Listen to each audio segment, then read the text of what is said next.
Ma sœur a disparu le jour de sa noce, mais ce que j'ai découvert ensuite valait bien pire que sa mort. Amira n'était pas seulement ma sœur, elle était mon repère, mon pilier. Le jour de son mariage, la maison débordait de rires et de musique dans le jardin. Mais à l'étage, le temps s'est arrêté, elle est montée se changer. 5 minutes, pas plus. Quand on est allé la chercher, il ne restait que sa robe de mariée. Vide, encore boutonnée, posée sur le lit comme un linceul. Pas de cris, pas de lutte, aucune trace de pas. La police a parlé de fugue, le stress du mariage, disait-il.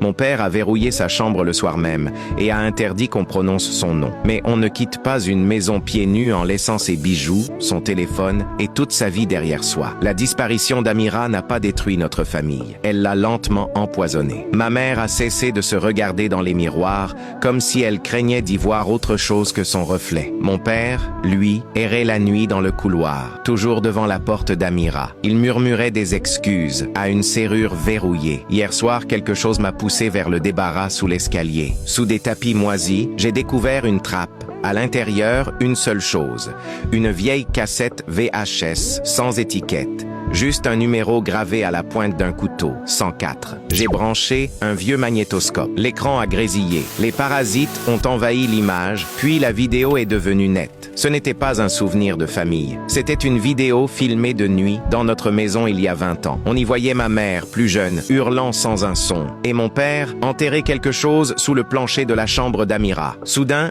sur la vidéo, mon père s'est arrêté.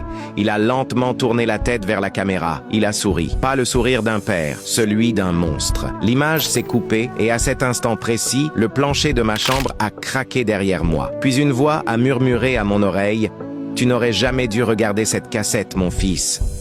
Abonne-toi et mets un cœur pour la partie 2. »